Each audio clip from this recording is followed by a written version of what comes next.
Assalomu alaykum kursimiz qatnashchilari. Hozirgi darsimizda Steam akkauntimizga biz kerakli summani tashlashni o'rganamiz. Buning uchun bizga Visa karta bo'lishi shart emas.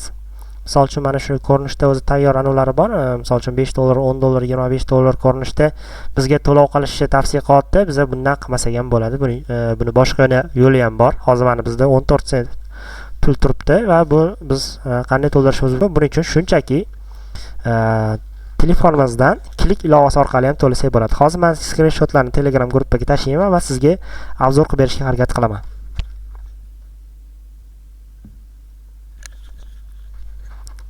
Hop, qaraymiz. Birinchi navbatda klik ilovasiga kirganimizda bizda to'lovlar bo'limi bor. Pastda chap tomondan ikkinchisida hisoblanadi.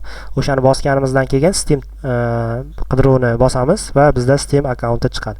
Mana shu Steam bo'limini tanlaymiz. Tanlaganimizdan keyin bizdan login so'raydi. Bu loginni qayerdan biz ko'ra olamiz? Buning uchun Steam akkauntimizga kiradigan bo'lsak, mana bu joyda bizda yozilib turibdi. Egamberda AdSense deb yozganman. Bu meni loginim hisoblanadi va men mana shu loginni Steam akkauntimga yozaman.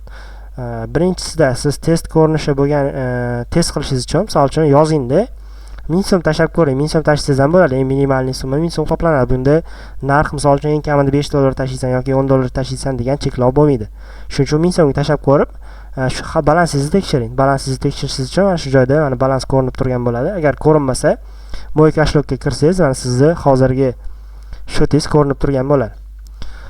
Xo'p, qiladigan ishingiz mana shu joyga loginni yozasiz, o'zingizda loginingizni yozasiz va to'lov miqdorini avvaliga 1000 so'm tashlab ko'rasiz.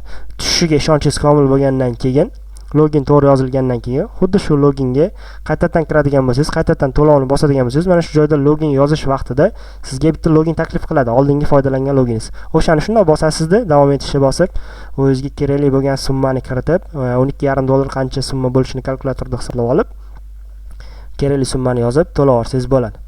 Shu bilan Steam akkauntingizga o'sha pul kelib tushadi.